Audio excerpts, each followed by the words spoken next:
Qué maravilloso es el matrimonio, ¿no? Y más cuando bailamos en la cocina.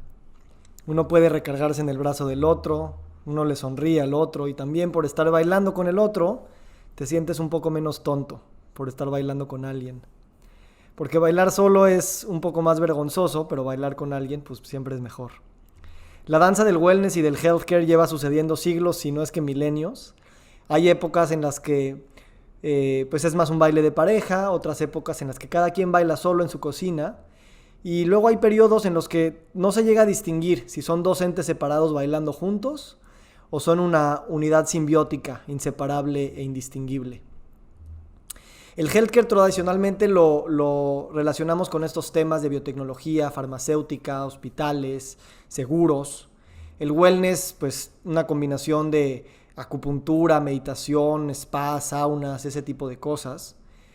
Y de alguna manera también está en esta conversación pues todos estos temas de estilo de vida como nutrición, sueño, estrés. Y pues esto, ¿dónde cae? ¿Cae en wellness? ¿Cae en healthcare? No lo podemos identificar al 100%. ¿Será que de alguna manera estas dos cosas que hemos hablado por separado son una y la misma cosa? En la masterclass de hoy vamos a, desempolvar un poquito nuestros libros de historia y vamos a hablar un poquito de cómo se ha hecho el paradigma humoral de la enfermedad al paradigma bacteriológico para entender esta progresión de cómo hemos entendido la salud en Occidente.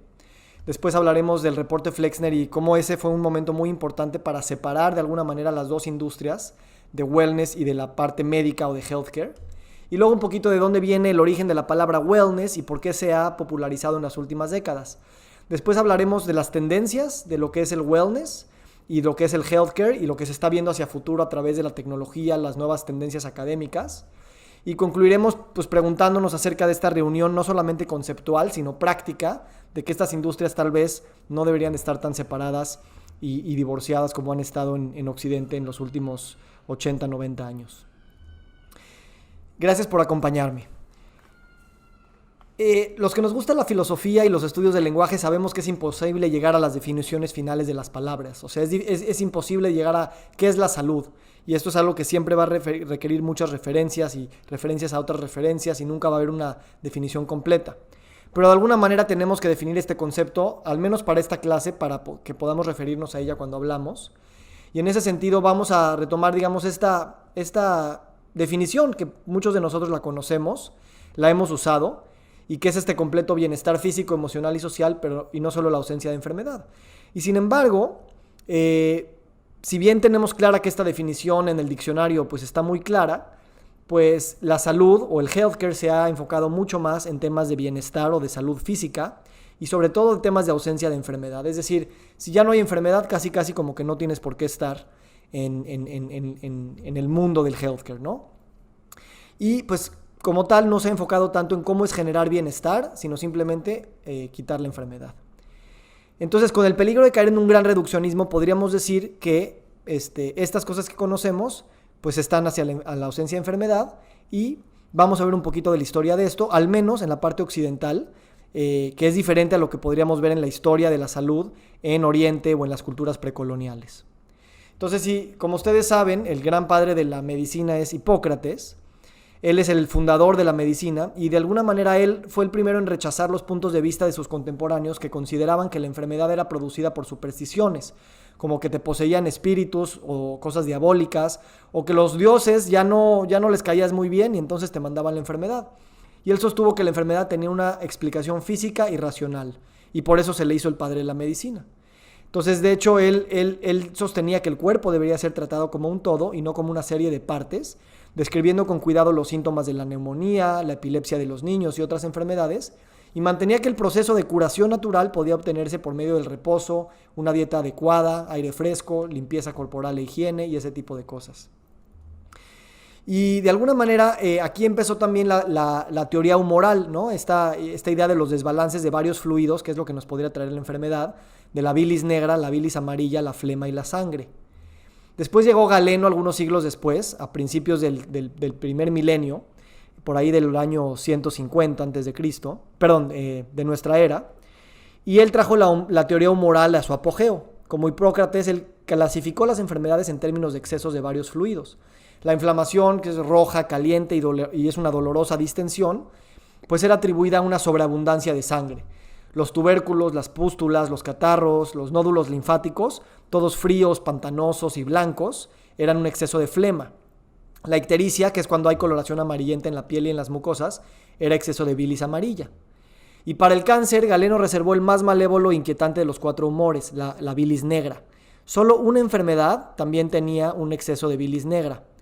Y también era una enfermedad que está, como el cáncer, repleta de metáforas, que se le atribuye a este exceso de este flujo viscoso y aceitoso. Esta otra enfermedad es la depresión. De hecho, la palabra melancolía, el nombre medieval para la depresión, viene de melas, que significa negro, y cole, bilis, ¿no? Entonces es prácticamente la única otra enfermedad que el cáncer, que era un exceso de bilis negra.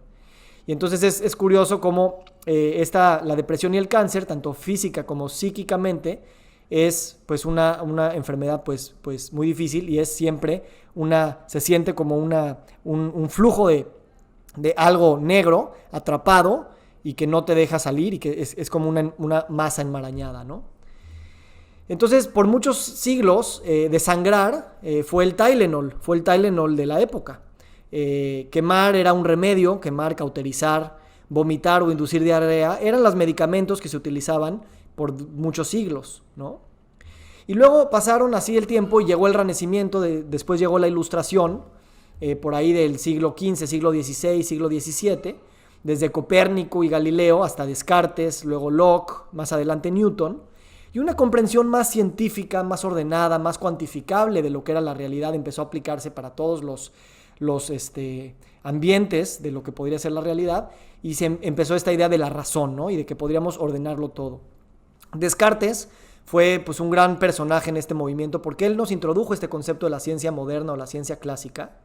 Él es el que pienso, entonces existo, el que inventó el plano cartesiano y de alguna manera el que caracterizó también el método científico. Y él, a través de la ciencia, dijo, no, nosotros podemos buscar leyes determinísticas que nos expliquen por qué las cosas son como son. Y entonces así empezaron a desarrollarse las primeras ciencias. Y él introdujo la metáfora de la máquina, ¿no? Diciendo que a lo mejor el mundo era como una gran máquina que estaba compuesto por distintas partes, y podríamos de alguna manera reducir esta máquina a sus partes para poder estudiarlas por separado y así poder entender de qué se trata toda la cosa, ¿no? Y entonces es el pensamiento lineal y el pensamiento, digamos, tecnocientífico, de dividirlo todo para poderlo comprender mejor. Y en ese sentido también es lo que se conoce como el dualismo, porque también separó, por ejemplo, en ese concepto de hacer todo entenderlo como una máquina, separó la mente del cuerpo, la persona que conoce de aquello que está por conocer algo afuera, y también separó el hombre de la naturaleza, ¿no? Y de alguna manera tuvo que separar la mente del cuerpo porque no podía meterse con la religión, que pues tenía un predominio hegemónico muy importante. Y entonces dijo, no, las cosas de la mente, las cosas del alma, lo va a estudiar la religión y nosotros no nos vamos a meter. Pero el cuerpo, como es una máquina, sí lo puede estudiar la ciencia. Y entonces por eso pues empezaron a ver todas las ciencias, desde la biología, la química, hasta propiamente la medicina. Pero hubo otras separaciones, ¿no? Como el hombre de la naturaleza, y casi esta idea de que estamos separados de la misma, ¿no? De hecho, si buscas en el diccionario, pues la naturaleza es este conjunto de cosas que existen en el mundo y que realmente no tienen que ver tanto con la intervención del ser humano. Si ahorita te vas a Google y buscas naturaleza, pues te va a dar estas imágenes. Es decir, de alguna manera los hombres, los seres humanos, no estamos escritos dentro de la naturaleza. Y claro, esto ya venía desde una larga tradición religiosa, al menos en las religiones monoteísticas, donde Dios le dice al hombre, pues la tierra es un regalo para ti, y tú ve y somete la tierra, somete a los animales, y puedes tú estar, digamos, separado de ellos y también en una posición de dominio. Estos son el tipo de dualismos que empezaron a ver a partir del pensamiento científico. Y el nuevo paradigma, pues que llegó después de la teoría humoral, y que fue un parteaguas con el paradigma científico postcartesiano, pues posibilitó el nuevo paradigma médico, que terminó siendo el paradigma bacteriológico de la enfermedad. Este paradigma pues se hizo a la luz de los descubrimientos de muchos científicos muy importantes, desde Lister hasta Koch hasta Pasteur, que pues nos hablaran de la bacteriología, inventaron la cirugía antiséptica, y claramente Louis Pasteur, que inventó todo el tema de la vacuna y la teoría microbiana, ¿no? Y entonces, a partir de estas nuevas comprensiones de que la enfermedad podía determinarse así, pues pensamos que lo que interesaba de la medicina era hacer el diagnóstico, o el diagnóstico nosológico, que es cómo se llama la enfermedad, o sea, detéctala. Después detecta la causa, es decir, cuál es el agente. Tradicionalmente se podía pensar que era una bacteria, un hongo, un virus. Y obviamente su tratamiento con algún fármaco que destruye a ese agente causal, ¿no? Y entonces empezaron una nueva serie de medicamentos que pues eran antibióticos, vacunas y cosas para desinfectar. Y empezó esa posibilidad de que la farmacología pues ya iba a venir aquí a, digamos, a destronar la enfermedad. Porque habíamos vivido épocas en la humanidad muy, muy difíciles con las grandes enfermedades, ¿no? De la lepra, la viruela, la tifoidea, el cólera, la peste, la tuberculosis. Estas eran las grandes enfermedades de la civilización y qué increíble fue entenderlo y cambiar a este paradigma bacteriológico, porque ya podíamos encontrar el agente causal y le podíamos disparar y lo podíamos matar y ya pues prácticamente podíamos detener estas enfermedades. Como anécdota, el primer antibiótico que se descubrió en 1928 lo descubrió Alexander Fleming, es el que se le atribuye el descubrimiento de la penicilina. De hecho, Fleming estaba experimentando con el virus de la influenza en el laboratorio y él era un científico bastante descuidado, entonces se fue de vacaciones 2 semanas y cuando regresó vio que una de sus cajas de cultivo que tenían estaban contaminadas. Entonces notó que el moho que estaba ahí impedía el crecimiento de los estafilococos que él estaba cultivando para sus experimentos.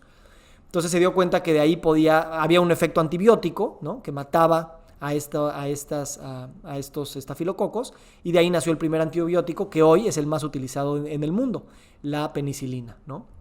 Entonces, en 1900 y las siguientes décadas, como fue una época dorada para esta industria farmacéutica, en la que pues podíamos conquistar las enfermedades con medicamentos, y pues de alguna manera lo logramos, ¿no? A partir de ahí se empezó a hacer mucho más conocimiento de que la enfermedad pues era una causa completamente biológica. Y gracias a la Fundación Carnegie, que es una fundación pues que estaba asociada a los Rockefeller y que tenían también la industria petrolera y petroquímica y que también tenían la industria farmacéutica, pues ellos comisionaron al señor Flexner, que él no era médico, a establecer los principios para poder educar a los médicos del futuro. Y basado en lo que hacía en la Escuela de Medicina de Johns Hopkins en Estados Unidos, dijeron, este es el parámetro en el que tenemos que usar y todas las escuelas de nuestro país en Estados Unidos tienen que seguir estos parámetros. Y por lo tanto, de 155 escuelas que había de medicina en esa época, tuvieron que cerrar 120 porque no cumplían con estos criterios, además de que había otros criterios de cómo institucionalizar la instrucción clínica de los hospitales y prácticamente que el Estado, el gobierno, tenía que empezarlos a regular. Entonces el informe Flexner fue muy importante, porque primero la información médica tenía que adherirse estrechamente a este método científico y sobre todo se basa completamente en la fisiología humana y la bioquímica. Eso es algo muy importante, porque todos los principios de la fisiología y la bioquímica era lo que nos iba a permitir detectar si era algo que la medicina podía hacer o no, y en caso de que sí, así es como se tenía que tratar. Por lo tanto, la investigación médica solamente podía llevar los protocolos de investigación científica que seguían los parámetros de las enfermedades que se podían determinar como de origen bacteriológico o de una sola causa, ¿no? Y esto sigue hasta hoy en día. Todavía, de hecho, hay drogas o mecanismos de tratamiento que no podemos, digamos, cuantificar de la misma manera de lo que lo hacemos como los medicamentos, pero aún tenemos que pasar por las fases que las instituciones reguladoras nos dicen, porque es la única manera de autorizar protocolos terapéuticos. Más allá de esto, de la parte, digamos, bioquímica, el informe Flexner, por ejemplo, decía nada más los hombres pueden ser doctores. Los afroamericanos solamente pueden ir con doctores afroamericanos y los que no, los blancos nada más con blancos. Y esta es muy importante porque todas las escuelas y las formas de practicar medicina que en su momento no se llamaban alternativas, ahí se empezaron a llamar alternativas, como la homeopatía, la osteopatía, la quiropraxia, la naturopatía, las terapias botánicas. Todas estas se salieron del mainstream y es tú no eres medicina, no puedes decir que eres medicina y te vas como a la condición de alternativo, ¿no? Y entonces esto fue muy importante porque pues se salieron muchísimos especialistas de estas otras prácticas más tradicionales porque no cumplían con los mismos estándares. Entre otras cosas del informe Flexner, también el rol del médico pues era más enfocarse a la enfermedad, no tanto a generar salud. También hubo una separación de la medicina clínica con la medicina pública o la salud pública, es decir, los que decían las leyes de la salud pública eran unas personas y los médicos nada más se enfocan a ver al paciente uno a uno en su consultorio o en su hospital, ¿no? Y por lo tanto inició esta idea de que todas las enfermedades se medicalizan y así es como las tenemos que comprender. Entonces se consolidó la academia en medicina, se consolidó la industria farmacéutica y la gran esperanza de poder erradicar las enfermedades. Y de alguna manera lo logramos, ¿no? Porque en el último siglo la esperanza de vida subió, se erradicaron o disminuyeron varias de las enfermedades infecciosas que nos habían pegado por mucho tiempo. Y pues fue un éxito realmente bastante notorio y la medicina, digamos, occidental de los últimos 120 años, pues ha sido muy exitosa. Y sin embargo, a pesar de que le pegamos mucho a las enfermedades infecciosas, a partir del siglo XX empezó a haber el aumento de lo que se llaman las enfermedades crónicas. No es de que no había antes, porque siempre ha habido cáncer, siempre ha habido diabetes, desde el antiguo Egipto había diabetes, pero empezó a aumentar la prevalencia de estas enfermedades, que ya no se les podían atribuir a una sola causa, y mucho menos a una bacteria o a un virus. De hecho, se le empezó a llamar estas enfermedades crónicas como enfermedades no transmisibles, porque yo sí te puedo contagiar una influenza, pero no te puedo contagiar una diabetes, ¿no? Al menos con los mecanismos tradicionales biológicos. Y te la puedo contagiar más por la cultura, por la proximidad de nuestros hábitos y ese tipo de cosas. Pero eso ya no se puede aplicar el término de contagioso. Entonces, es importante que, esto es algo que a lo mejor todos escuchamos, pero siempre es importante ver que cuando hablamos de enfermedades es importante determinar si estamos hablando de enfermedades agudas y crónicas. Porque mucho de lo que está avanzando ahorita en pensamiento en salud es entender que el principal problema son las enfermedades crónicas y con ellas no podemos usar los mecanismos que llevamos utilizando con las enfermedades agudas por tanto tiempo. Tanto en la escuela, como en los hospitales, como en la tecnología y como en la manera de pensar de que no son causas únicas, sino multifactoriales y que van más allá de lo biológico y entran también a lo sociocultural, lo político, lo económico, el lenguaje y ese tipo de cosas. Entonces, para darles un poquito el contexto, las 4 enfermedades crónicas que más matan en el mundo son las enfermedades cardiovasculares, las respiratorias, el cáncer y la diabetes. Y oigan esta estadística, porque de verdad que yo cada vez que la leo no me la creo, de verdad.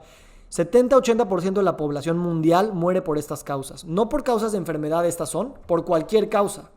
Es decir que 8 de cada 10 personas en el mundo, en promedio, vamos a morir por una de estas 4 causas.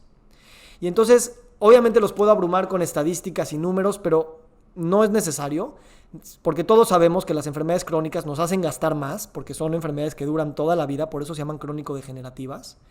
Nos quitan calidad de vida y también nos bajan productividad, porque no podemos estar, digamos, produciendo al mismo nivel de si estamos sanos. Entonces, realmente ya no hay duda, las enfermedades crónicas son el mayor problema de salud en el mundo. A esto es lo que se llama la transición epidemiológica, en la que antes las principales enfermedades eran las agudas, ahora las principales causas de muerte y de deshabilidad, o de, deshabilidad se dice, o no sé, discapacidad, aquí dice discapacidad, son las enfermedades no transmitibles o las enfermedades crónicas. Entonces, estamos ampliando nuestra manera de entender cuáles son las causas de estas enfermedades, más allá de temas biológicos y hasta temas genéticos. De hecho, esta es una rueda muy interesante porque nos habla que los determinantes de la salud y por lo tanto también de la enfermedad, pues son una mezcla de varios factores, desde el entorno físico, el aire que respiramos, el agua que tomamos, el comportamiento individual, el estilo de vida, nutrición, ejercicio, sueño, estrés y ese tipo de hábitos. Circunstancias sociales, ¿no? Si vivimos en un lugar,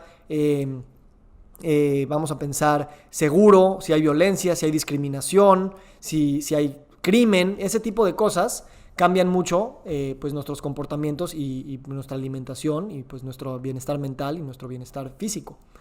Entonces, si bien por mucho tiempo las enfermedades agudas principalmente nos enfocábamos en estas, qué tanto acceso a hospitales, a doctores, a medicamentos teníamos, y tal vez los aspectos genéticos y biológicos, ahora la rueda es mucho más amplia y tenemos que pues ampliar a nuestra manera.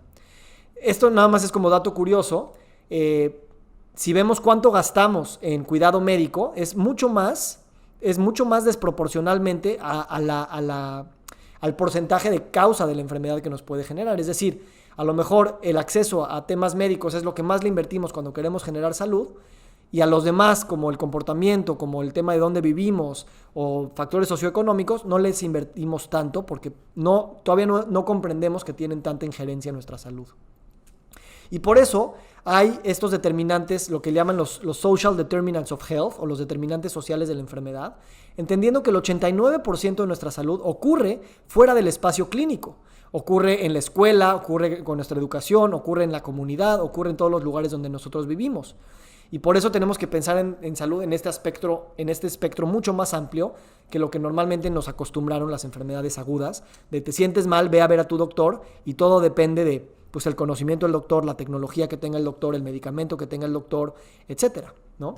Entonces el espacio físico, la salud comienza en nuestras casas, escuelas, trabajos, colonias, comunidades, y pues tiene que ver con el clima, con el entorno natural, si hay espacios verdes, mismos elementos estéticos, temas de transporte. Ahí empieza mucho de nuestra salud.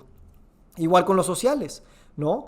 No tenemos salud si no hay seguridad donde vivimos, y si hay discriminación o racismo y violencia. Entonces aquí es importante ver la seguridad pública, oportunidades educativas, exposición a delincuencia y ese tipo de cosas. Entonces nos muestra que hay cosas en salud que no están dentro del terreno de lo médico y que por lo tanto la salud pues la tenemos que empezar a leer bajo esta transición epidemiológica, donde los principales problemas del mundo, no solamente de salud, sino del mundo, son las enfermedades crónicas. Pues la salud, precisamente como la definición nos lo lleva diciendo por mucho tiempo, es el bienestar físico, social y mental, y no solo la ausencia de enfermedad, así como otras áreas que también están interrelacionadas, ¿no? Entonces esto nos ayuda de alguna manera a traernos la historia de la salud a donde estamos hoy en día, al menos en la parte de crónicas. Después tenemos el wellness, ¿no? Y esto nos da pie para definirlo un poquito más.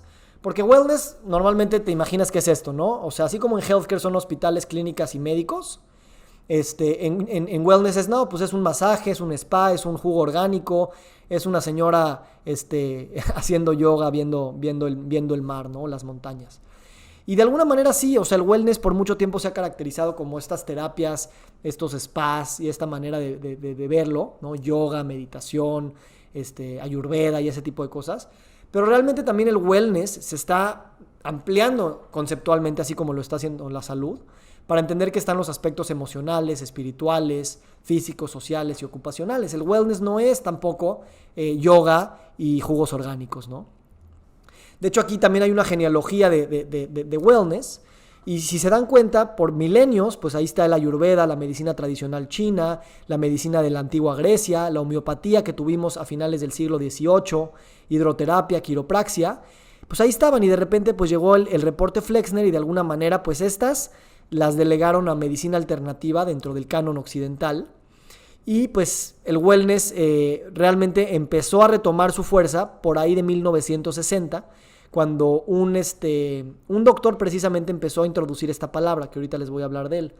Entonces hoy en día el wellness sí se ha utilizado y prostituido mucho como una palabra también, pues ya que sirve para todo y para nada, pero se fue reintroduciendo a nuestro léxico por ahí de 1960, y cada vez más hay esfuerzos para entenderlo esto como una industria. Ahorita vamos a ver algunas de estas cosas.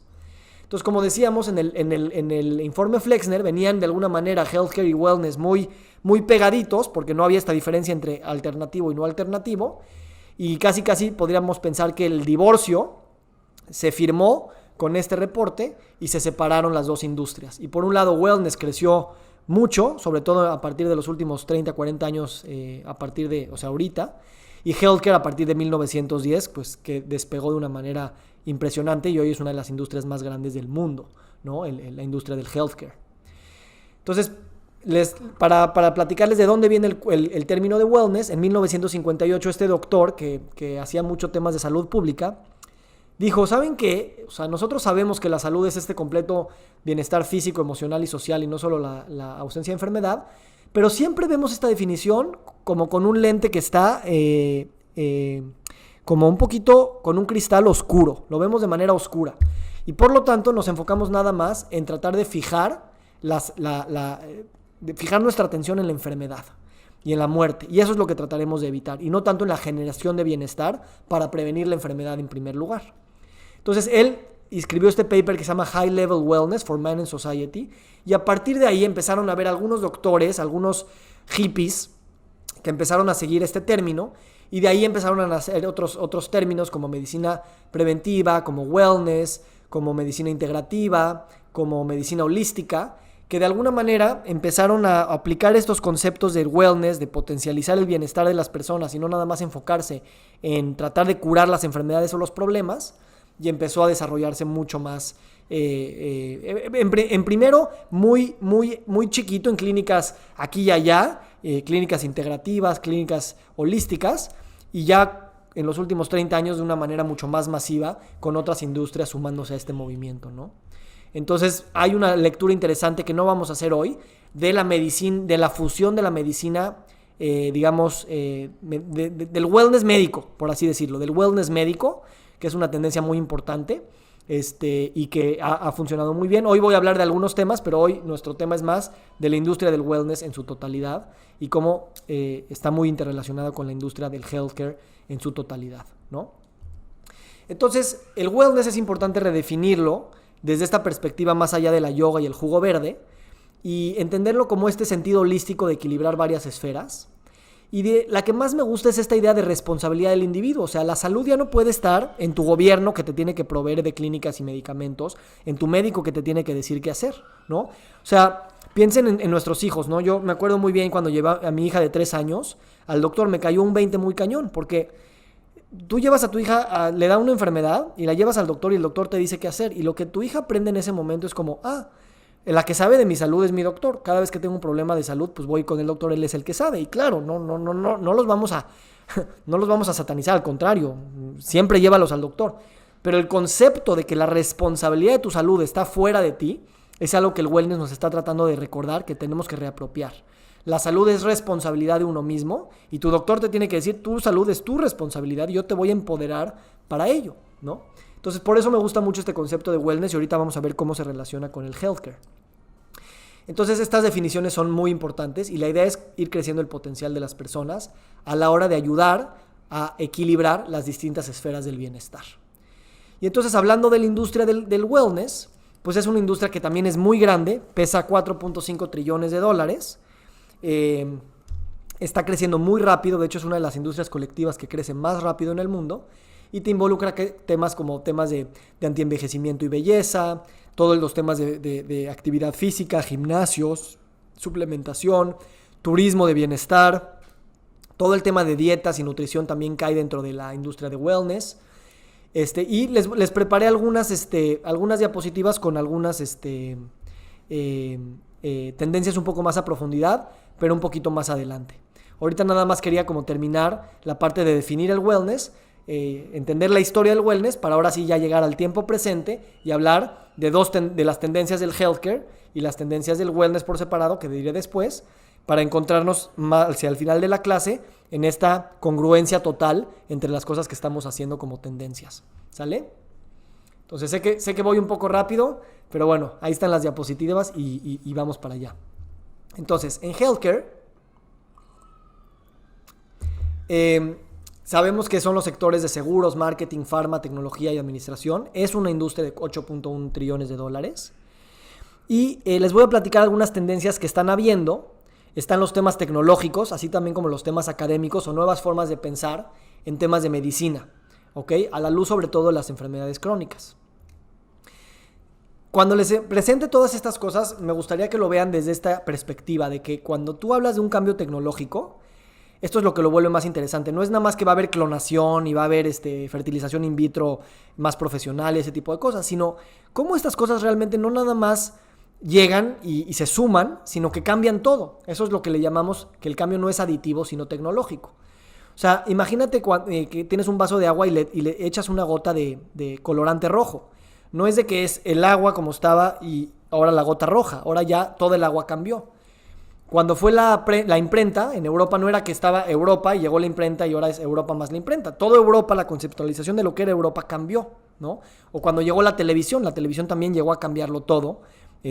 Cuando llegó, ¿no? Cambió las políticas, cambió la dinámica familiar, cambió la religión, etcétera, ¿no? Entonces, piensen eso, cada cambio tecnológico nos da un cambio ecológico a todo lo demás. Entonces piensen en los gadgets, o sea, todo lo que tenemos en nuestro celular o este tipo de cosas, pues no es nada más yo y mi celular. El celular vino a cambiar mi concepción de quién soy y qué es la sociedad, ¿no? O otro ejemplo, ¿no?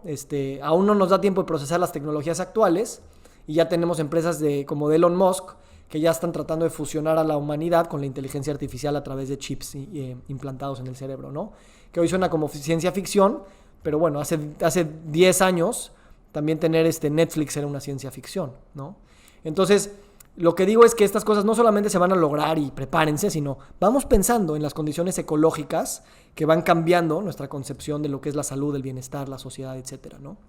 Ahora sí, vamos a hablar de algunas tendencias.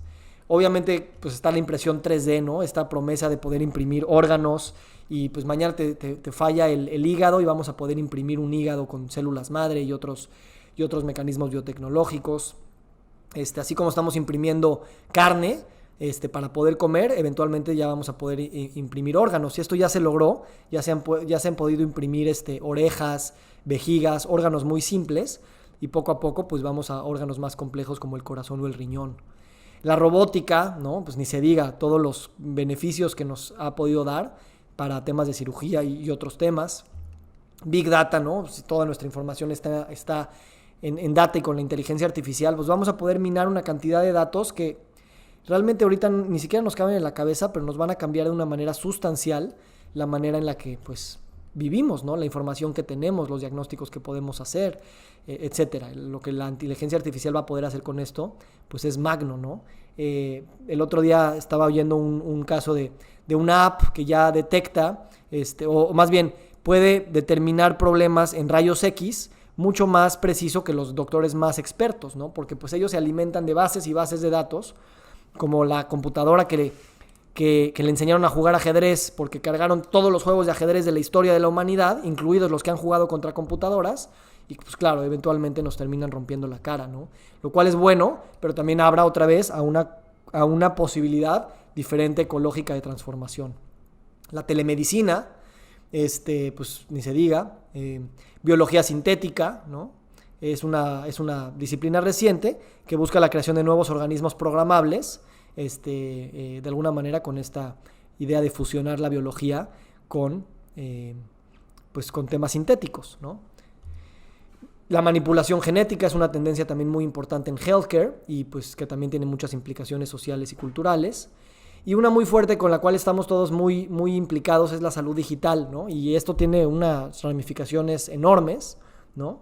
En términos del empoderamiento para pacientes, para doctores, para instituciones, ¿no? Desde los wearables, la telemedicina, los expedientes compartidos, los smartphones, los clinical trials, en fin, son muchas cosas. Y esto es algo que también se está potencializando muy cañón y nos está poniendo de alguna manera empoderamiento en manos de pacientes, de doctores y de instituciones, precisamente para llegar a más altos estadios de bienestar. Y por eso vale la pena hablar de medicina P4, ¿no? Que es esta idea de la medicina predictiva, preventiva, participatoria y personalizada, porque estas 4 P son muy, muy, muy importantes y la medicina se está moviendo hacia allá, lo cual, de alguna manera, pues me gusta, porque salimos de este paradigma de no tener agencia, de depender de cosas que no podemos conocer, a pues ser más preventivos y participatorios, es decir, yo participo en mi propia salud, además de que te empodero con herramientas predictivas como predisposiciones genéticas y análisis estadísticos, y de alguna manera también puedo personalizar las cosas a lo que tú necesitas.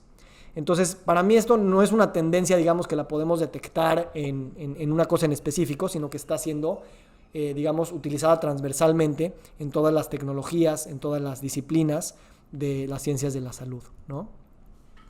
También algunos de ustedes han escuchado de otras maneras además de las subespecialidades y subespecialidades que siguen saliendo en medicina, pues estas ideas de ahora ya no necesitamos superespecialidades, sino lo que necesitamos es hacer síntesis de todo lo que ya sabemos. Entonces vienen estas nuevas tendencias en healthcare como medicina funcional, que de alguna manera pues sigue atendiendo los problemas de salud crónicos importantes, como pues las partes crónico-respiratorias, cardiovasculares, endocrinológicas, etcétera, pero desde un paradigma un poquito más multicausal, ¿no? No es una cosa, no es un gen, no es una bacteria, no es una sola cosa, sino una serie de temas que tienen que ver con lifestyle, con estilo de vida y con ciertos, digamos, gatillos sociales, culturales en los que vivimos, y de ahí se desarrollan todas las enfermedades, ¿no? Entonces es una tendencia. La otra es la medicina de estilo de vida, que es precisamente irnos a la pirámide de la base, ¿no? La base de la pirámide, y es muchos de nuestros problemas crónicos. Hay gente que dice que hasta el 80% de los problemas crónicos son causados por este desbalance en estilo de vida, no tanto el tema de genes y temas biológicos, sino pues que no estamos equilibrando de maneras correctas la manera de dormir, la manera de hacer ejercicio, la manera de controlar el estrés, la actividad física. Entonces a mí me encanta el lifestyle medicine porque de alguna manera nos dicen no es que la cirugía y los medicamentos no sean importantes. Sin embargo, a veces queremos solucionar todo con esto, cuando realmente en la base de la salud no le estamos poniendo tanta atención. Y no me refiero nada más a decirle a tu paciente, ve a hacer ejercicio y deja de fumar, sino también a nivel social, político, económico, cultural. ¿Cuánto sabemos de esto? ¿Cuánto hablamos de esto? Y esto es algo muy importante cuando lo vemos que es la base de la pirámide. Entonces, otra tendencia, y que me gusta, que el lifestyle medicine no viene de la industria del wellness, no viene del coaching, no viene de la psicología positiva, viene de la casa de la medicina, y los mismos médicos son los que están empujando esta comprensión integradora de los condicionamientos de la salud, ¿no? Y por eso ya estamos empezando a ver también recetas médicas que van a hacer de ese tipo, ¿no? Como llega a tu casa y ahora quiero que tomes respiraciones profundas, le des un abrazo a alguien, que te hables a ti mismo con una voz un poquito más linda, ¿no? Entonces, suena muy romántico en esta danza de healthcare y wellness, pero esto es lo que está sucediendo, y yo creo que todas las enfermedades, tanto agudas como crónicas, se benefician de esta comprensión más integral de la salud y del bienestar mental, al mismo tiempo que pues, todos los demás hábitos saludables, ¿no?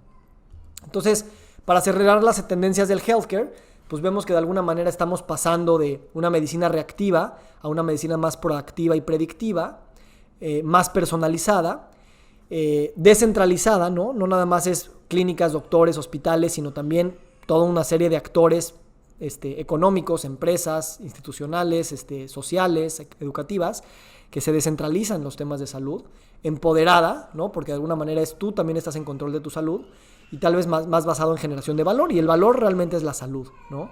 Es el bienestar.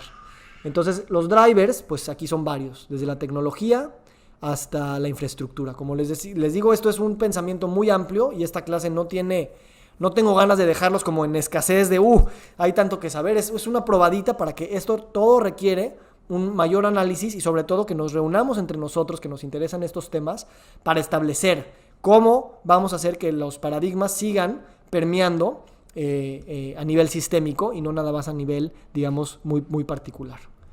Entonces ahora vamos a entrar a las tendencias del wellness, que también a mí me divierten mucho, y nada más escogí algunas, pero bueno, ya en mi curso que les voy a hablar más adelante, tenemos una clase entera y es divertidísimo porque vemos que estamos tocados por estos temas por todos lados, y cuando les damos la coherencia de la narrativa del wellness y que están para mi bienestar, se transforman muchas cosas.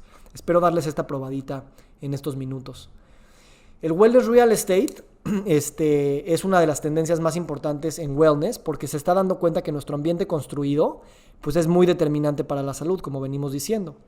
Entonces esta es una subindustria que hace casas, edificios, urbanización, comunidades que son diseñados proactivamente para empoderar la salud holística integral de sus ocupantes, ya sea porque es un tema habitacional o porque es una ciudad y que necesitamos ver la salud desde esta perspectiva ambiental, social, financiera y obviamente física y mental, ¿no? Entonces, de hecho, si a alguien le interesa este tema a fondo, tengo una masterclass completa que di de Wellness Real Estate y está bastante interesante. Y por lo tanto, pues están habiendo comunidades que ya están tratando de integrar todos estos conocimientos para vivir de una manera más inteligente. Y estas ciudades que crecieron con el modelo industrial muy productivo, pues de alguna manera ya crecieron demasiado y ya son demasiado caóticas para propiciar el bienestar de todos sus habitantes, ¿no? Entonces, ¿cómo rediseñar las ciudades? No escaparnos al mar, no escaparnos al bosque, claro, eso siempre es importante, pero las mismas ciudades rediseñarlas para poderlo hacer. Después está el Workplace Wellness, ¿no? Que es esta idea de empoderar a nuestros colaboradores entre nosotros en las empresas y como colaboradores de alguna manera cuidar nuestro bienestar desde todas las perspectivas, ¿no? Y ya sabemos, van desde temas de horarios, temas de ambientes de trabajo, vacaciones, horarios de meditación, en fin, una serie de 1000 cosas. Lo interesante de esto no es nada más que suena bonito y que, pues qué padre que está, sino que también ya está demostrado con muchísimos artículos, con muchísimas investigaciones. De hecho, el Foro Económico Mundial ya le llama el imperativo, le llama The Wellness Imperative, porque dice que las empresas no nada más es para caerles bien a la gente y para que tu gobierno te diga que eres responsable, sino porque te da mucha más productividad, más compromiso de la gente, más retención de talento, más innovación y creatividad. Y eso es lo más padre, porque el bienestar paga. El bienestar no nada más tiene este bienestar en sí mismo, este beneficio en sí mismo, sino que tiene un beneficio instrumental. Y si nada más lo quieres medir en términos de dinero, también vale la pena invertir en este tipo de temas. Y esto es algo que el wellness nos ha recordado más que el healthcare y se está implementando mucho en, en una de las, en el trabajo, ¿no? Que es un creador de realidades muy poderoso. El turismo de bienestar, ni se diga, pero es algo que se está reinventando y a la luz de la pandemia mucho más. Y ya es más allá de spas y aguas termales, sino realmente involucrarte con experiencias transformadoras que te conecten contigo mismo, que aprendas, que expresen tu creatividad, que te conecte con más personas, que te conecte con otras civilizaciones o con otras maneras de ver la vida, te espejean y ese tipo de cosas. Viajar sabemos que tiene muchos beneficios, pero esta industria lo está capitalizando para que sea cada vez más no un tema nada más de lujo, sino también y de ocio y de esparcimiento, sino de transformación y empoderamiento, ¿no? Y otras subindustrias del wellness, como la medicina nunca cachó, la medicina preventiva, la medicina holística, la medicina integrativa, pues de alguna manera el wellness los ha cachado, al menos en sus patrones de cómo medirlas. Y entonces, pues todo lo que le llamamos medicina alternativa y complementaria, pues cae también dentro de esta industria del wellness. Ahora, el wellness también se ha igualado casi exclusivamente con la salud física, ¿no? De alguna manera también empezamos diciendo el jugo orgánico y los pants de yoga, ¿no? Pero nos hemos dado cuenta que como driver comercial, pues el wellness de alguna manera se está metiendo ya de una manera integral a todas las marcas, ¿no? Y cualquier industria a lo mejor ya se puede pensar a sí misma como una industria que genera pues un tema relacionado al wellness, y más cuando lo ves que es un tema de varias esferas, ¿vale? Entonces, en ese sentido, creo que es interesante entender que el wellness es una industria que va a seguir creciendo, que toda nuestra vida está tocada por ella de alguna manera, y que exigirnos más como consumidores, así como productores de estas cosas, nos va a ayudar precisamente a definir mejor el wellness y a tener este empoderamiento constante. Que si se dan cuenta es lo mismo que estamos queriendo buscar en salud: empoderamiento, participación y conciencia dentro de todo el proceso, ¿no? Para entender que estas cosas están pluricondicionadas. Otras tendencias interesantes, viene el cannabis con mucha fuerza para temas de belleza, para temas de descanso, para temas de nutrición. El digital detox, no lo tengo que decir más, pero pues también sabemos que estos aparatos nos dan muchas cosas, pero también nos quitan. Entonces ya hay, por ejemplo, restaurantes que te dan 20% de descuento si dejas tu teléfono en la entrada, ¿no? Y sabemos que eso te da una experiencia mucho mejor para compartir con la gente que vas, para disfrutar tus alimentos, para tener una experiencia pues restaurativa, regenerativa, ¿no?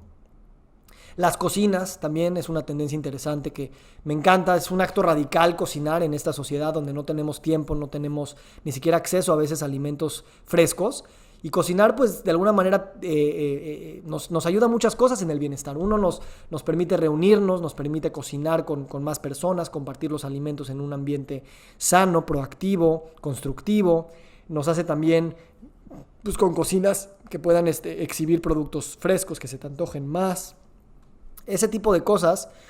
También jardines en tu casa que te permitan crecer la comida. Entonces, es interesante pensar como una pieza a lo mejor tan funcional, tan instrumental de nuestra vida diaria como una cocina puede tomar un rol tan central en la generación de bienestar de la sociedad, ¿no?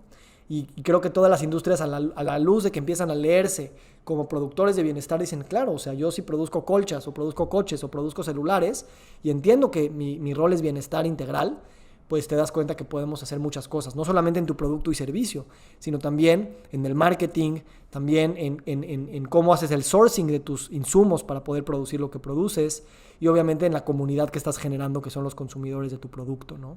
Entonces es muy interesante.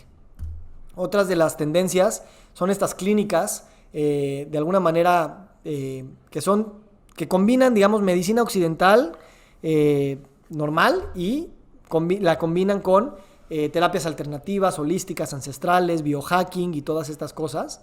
Se me hace muy interesante porque pues ya en hospitales mismo estamos viendo pues departamentos con otro tipo de terapias que normalmente no encontrarías en los hospitales convencionales, o clínicas separadas que tienen doctores súper preparados y súper especialistas, dermatólogos, endocrinólogos, lo que sea, con no solamente nutriólogos y psicólogos, sino también con maestros de meditación, sanadores holísticos, ayurveda y ese tipo de cosas. Es una tendencia que se ve muy claro, esta fusión de wellness con healthcare.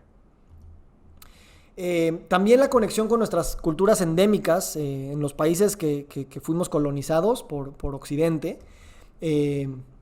Bueno, hablo como si fuimos, yo no estaba, pero de alguna manera, pues si te identificas como mexicano, en ese sentido puedes pensar que pues vinieron los occidentales a conquistar. Y bueno, aunque también hay un tema ahí antropológico de con quién te estás identificando, si con los conquistados o con los conquistadores. Pero bueno, eso ya es para cuando hablemos de sociología y antropología. Hoy lo que quiero decir es, hay una cultura muy, muy rica de sanación, de salud. Por ejemplo, en México todo el tema de herbolaria es súper rico, súper efectivo, súper vasto, y pues por digamos, protocolizar la medicina, pues lo hemos dejado fuera. En México no tanto, pero cada vez se empieza a sentir que es no solamente algo que estaría padre hacer, sino que complementa, si no es que sustituye algunas cosas del mismo mainstream de la medicina, ¿no? Entonces, el voltear a ver a las culturas no es nada más por un tema de restauración cultural y de quitar el abuso y el colonialismo, que también tenemos mucho de eso, sino porque hay una sabiduría ancestral impresionante y que pues está ahí para compartir y co-crear, ¿no? No para abusar, no para tampoco hacer un show, no para... En fin, ya ven, ya me pongo a hablar de esos temas y me emociono. Pero la sabiduría de esto es muy, muy potente. También la moda, ¿no? La moda también está siendo disrumpida por los pensamientos y las ideas de wellness, ¿no? Porque la moda, como se ha hecho en los últimos 30 años, es como fast fashion, una temporada de invierno, una de verano, si no es que también otoño y primavera, rápido, te lo pones, 2-3 usos y ya, la calidad ya no da para más y se rompe, o mismo la moda ya pasó y lo tienes que tirar. Y eso tiene pues connotaciones de ambiental, ¿no? De pues tirarlo, lavarlo y ese tipo de cosas. También quién lo está construyendo, ¿no? Las fábricas que pues, están del otro lado del mundo, o mismo en países de niveles socioeconómicos más bajos, que también explotan a la gente. Y ese tipo de cosas son discusiones que se empiezan a meter a la moda, y es cómo diseñas, cómo es tu cadena de suministro, cómo vas a hacer que la ropa dure, que la puedas lavar, que la puedas cuidar, ¿no? Que la puedas reciclar cuando ya no te sirva o ya creciste, ya no, que la puedas reciclar y no tirar así a la basura normal. Entonces se me hace interesante cómo el wellness también va para allá.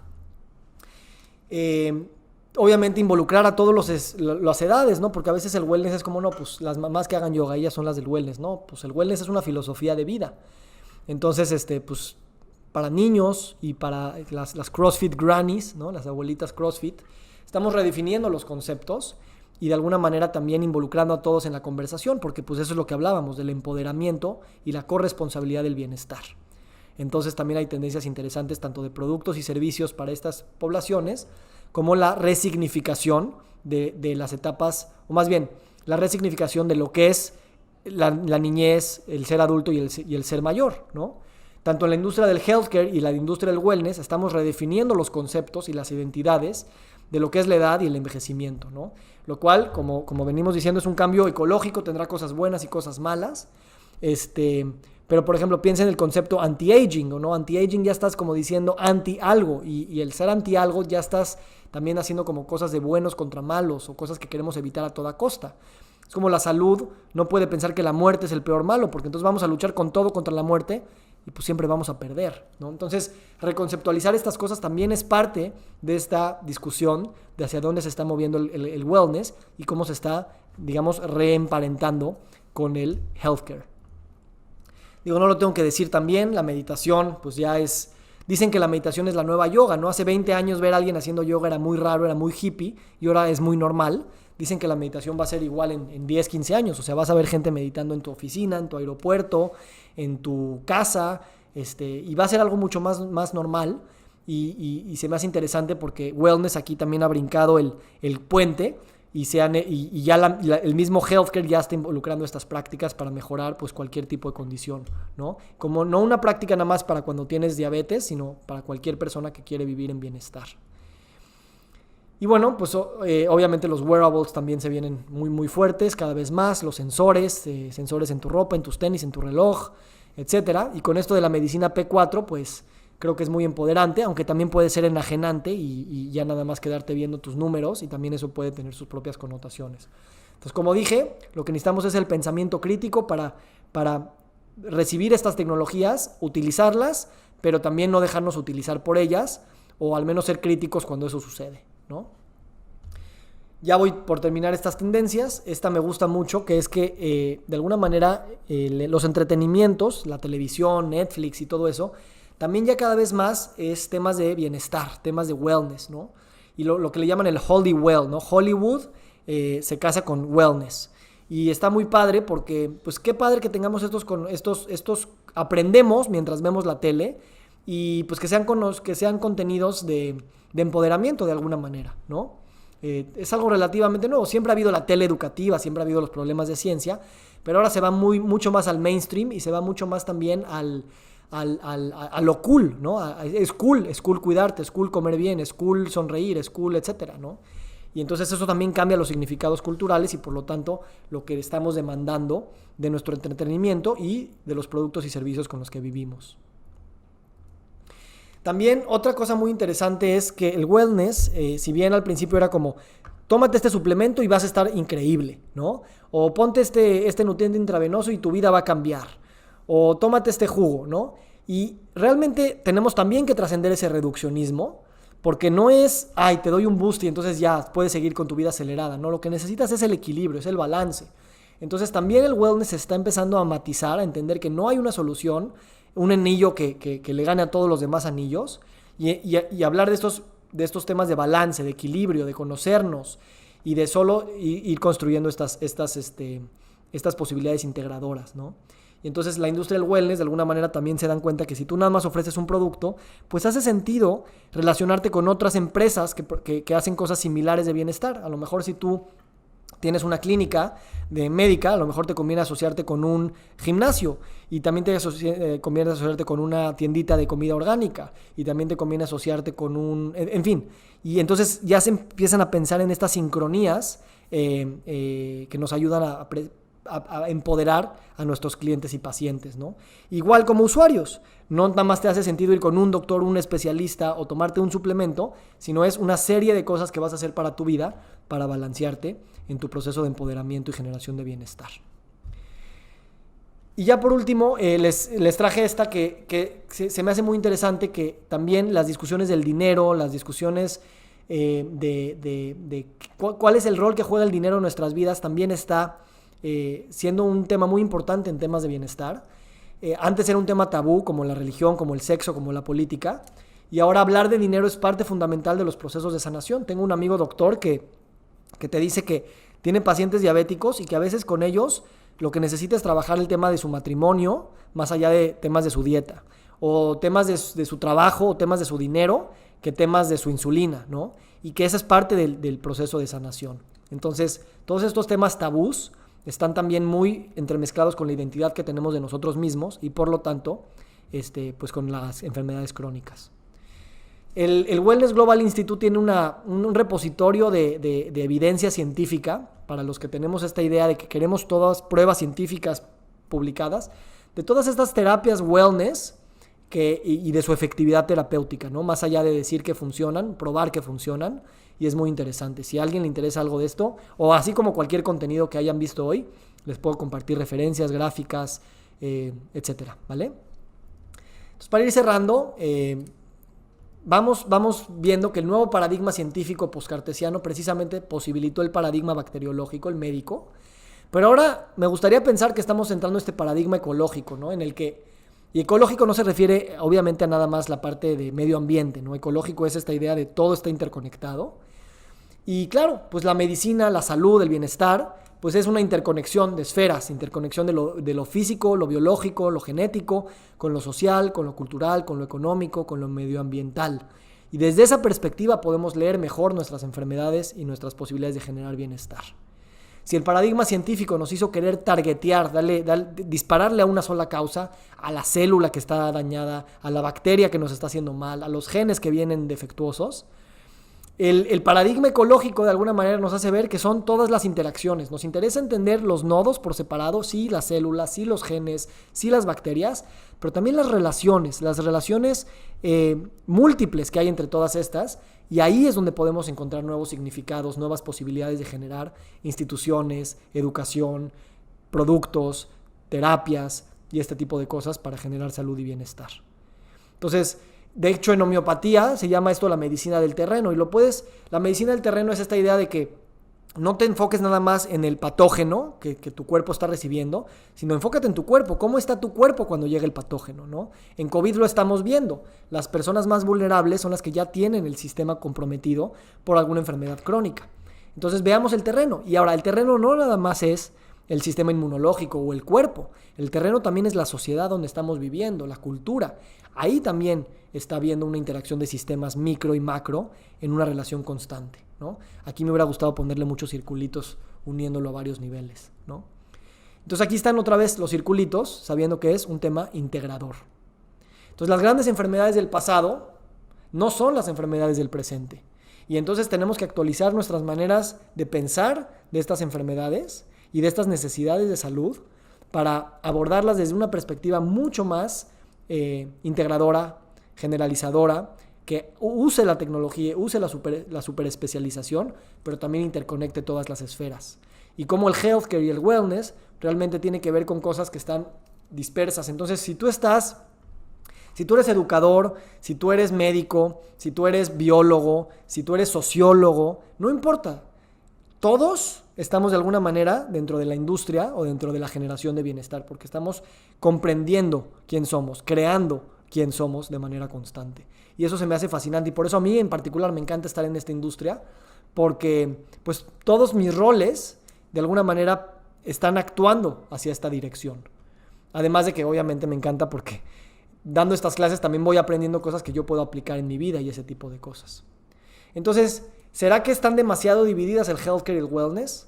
¿Será que por años los hemos tratado como cosas alternativas, separadas, etcétera? De hecho, en Estados Unidos hay más consultas de terapias alternativas que de terapias de medicina convencional. Y esto te dice algo, te dice que estas cosas también están funcionando, también se necesitan, y ¿qué pasaría si las podríamos integrar? Yo creo que hacia allá estamos caminando, y este es un inevitable reencuentro de estas dos industrias que llevan separadas algunas décadas, al menos en Occidente. Entonces, el paradigma convencional que se estaba enfocando mucho a la enfermedad, a las enfermedades agudas y mucho más centrado en la parte médica y en quitar la enfermedad, pues ahora los nuevos paradigmas, como la medicina funcional, medicina de estilo de vida y todo lo que acabamos de ver, pues de alguna manera están atacando estas ideas de ser centrado en el paciente y de buscar prosperar, de buscar generar bienestar para que no haya esta idea de tener que combatir la enfermedad cuando llega. Para ir cerrando, nada más quisiera decir que, por ejemplo, el COVID, pensamos que es una enfermedad infecciosa, casi como si fuera aguda, pero realmente el COVID no es nada más una enfermedad aguda, no es una pandemia, sino también es una sindemia, porque el COVID no sería el COVID si no estaría en un contexto donde hay una epidemia de enfermedades crónicas por todas partes y en todo el mundo, y una desigualdad socioeconómica, cultural y de accesibilidad muy brutal en la población. Y que los grandes problemas del COVID se están viendo en su mayoría estadísticamente en las poblaciones más vulnerables, ¿no? Entonces es una sindemia de condiciones socioeconómicas, culturales, políticas y económicas con todo el tema de enfermedades crónicas, con un virus, un agente externo que se está metiendo a los cuerpos, ¿no?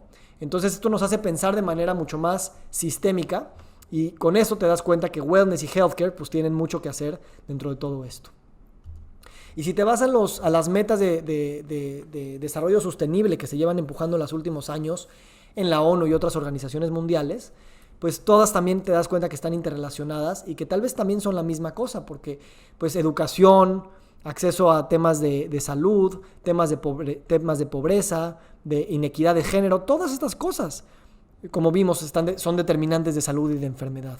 Entonces, cuando hablamos de paradigmas, estamos hablando de algo muy, muy grande, y creo que como miembros de esta industria en salud, asumiendo que muchos de nosotros estamos en ella, pues qué padre pensar que cualquiera de estas iniciativas pues están también ayudando a generar una mejor cultura, una mejor igualdad, una mejor accesibilidad para llegar a este empoderamiento en nuestros caminos de bienestar. Opiniones, escuchar sus preguntas, escuchar sus posibles colaboraciones, aprendizajes, porque de eso se trata, de crear comunidad y de seguir empoderándonos entre todos hacia el bienestar. Muchísimas gracias a todos y a los que quieran quedarse, totalmente opcional, podemos tomar algunas preguntas y ya despedirnos para podernos ir a hacer lo que cada quien quiera.